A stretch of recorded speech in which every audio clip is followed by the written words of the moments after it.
After nun, sabik na lumipad yung mga yan, pwede nating pakawalan. Pakawalan, parondahin ulit.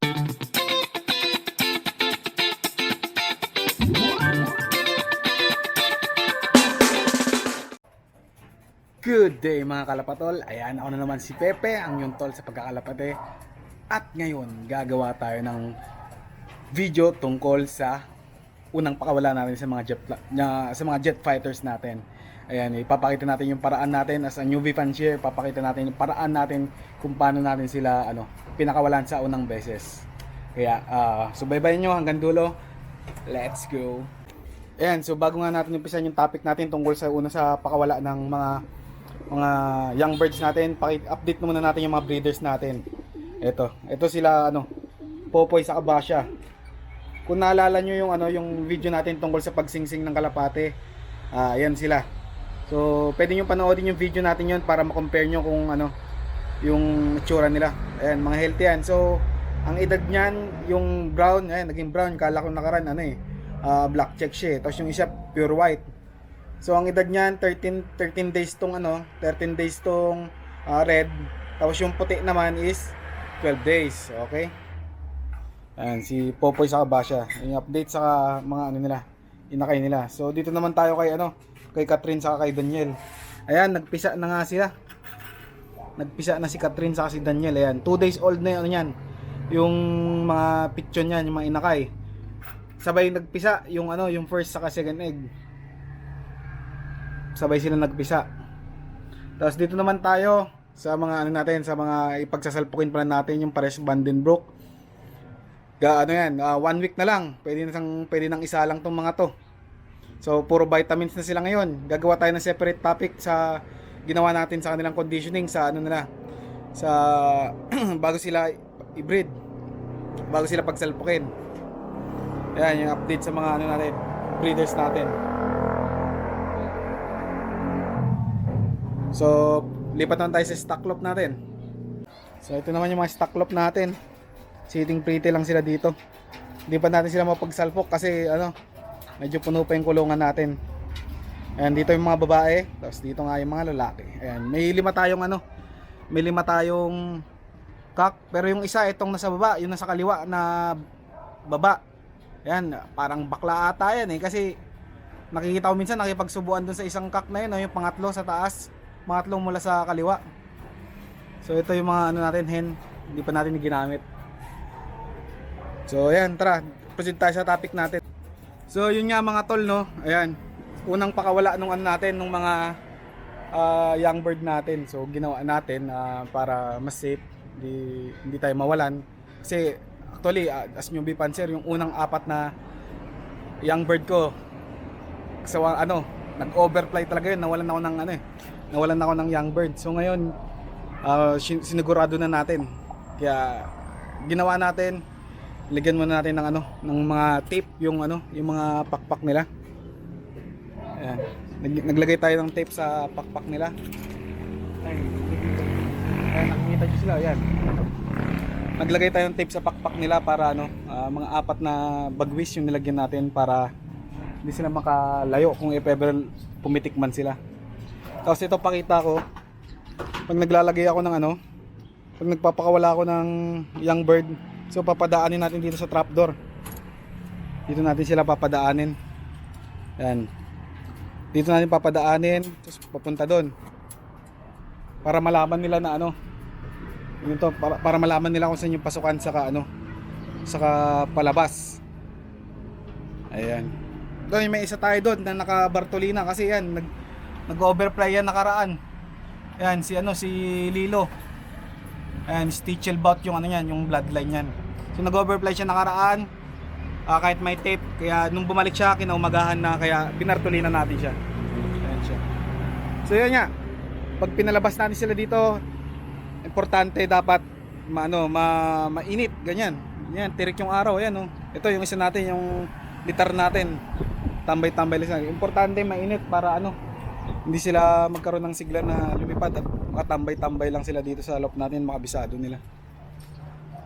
Tapos yan, hayaan lang natin sila na tumambay-tambay sa mga bubong natin. Ayan, katulad ng mga yan Ayan, kung nakikita nyo, Tambay lang sila sa bubong natin, hindi sila masyadong nalipad. Tapos dapat sanayan din natin sila sa ano, sa trapping. So gagawa tayo ng separate video para dun sa ano, sa pagturo sa kanila sa trapping. Yan. Maganda nga paglabas yung mga ganito, yung tirik na tirik araw, kaya nakita niyo yung getup natin ngayon, no. Ayan, naka tayo, naka umbrella, naka shades para protection na rin sa ating mga pansier.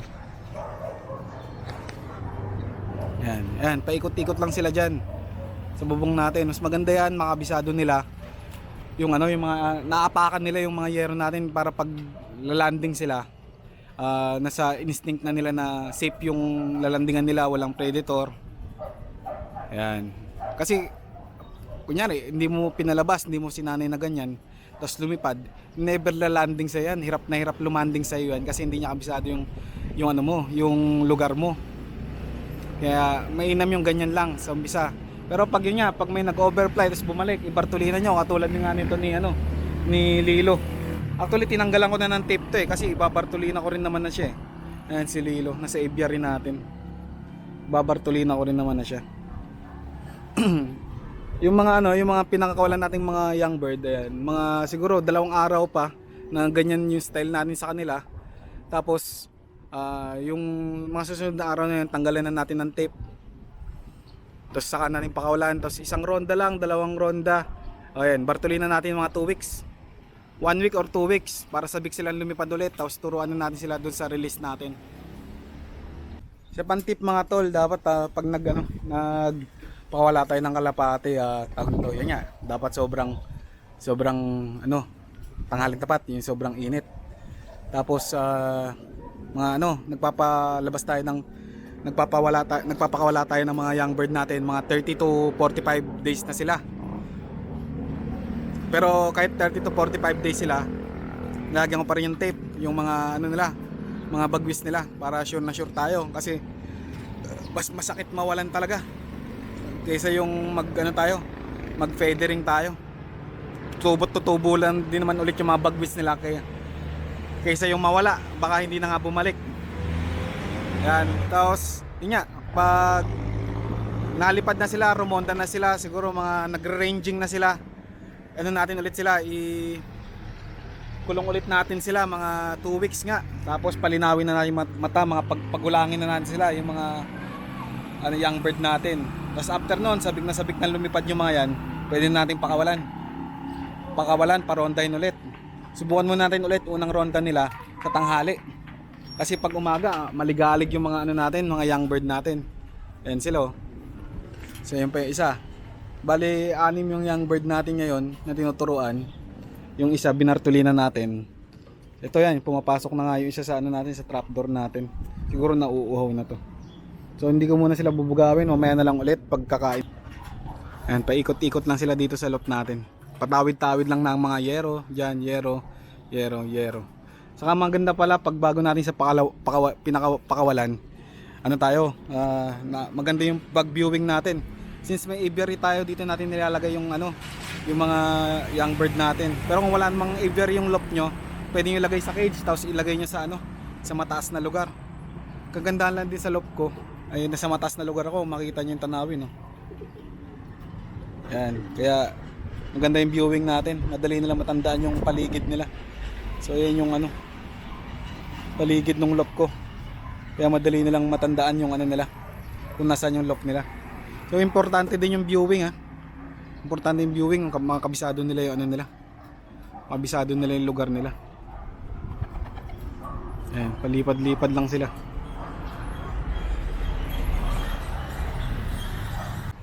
So yun nga mga tol, no? Number 1, isipin nyo,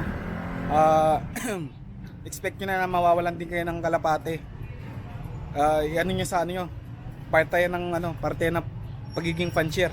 Mawawalan talaga tayo. Pero sa mga paraan na pwede namin pwede kong i-share as newbie fancier, as newbie pa talaga ako, maiwasan na natin yung yung pagkawala ng kalapate. Kasi I've learned the hard way. Nawalan ako ng 4 na young bird. Yun yung parang comeback na pagpa-fancier ko. So yun nga, sana may natutunan kayo dito sa video na to. Tapos you can comment yung mga nyo, suggestions, Disclaimer pala, hindi ako eksperto sa pagkakalapate. Newbie puncher po ako. Kung ano lang din yung natuturo sa akin ng mga nag-guide sa akin, yun lang din po yung pinapractice ko. So, let's go.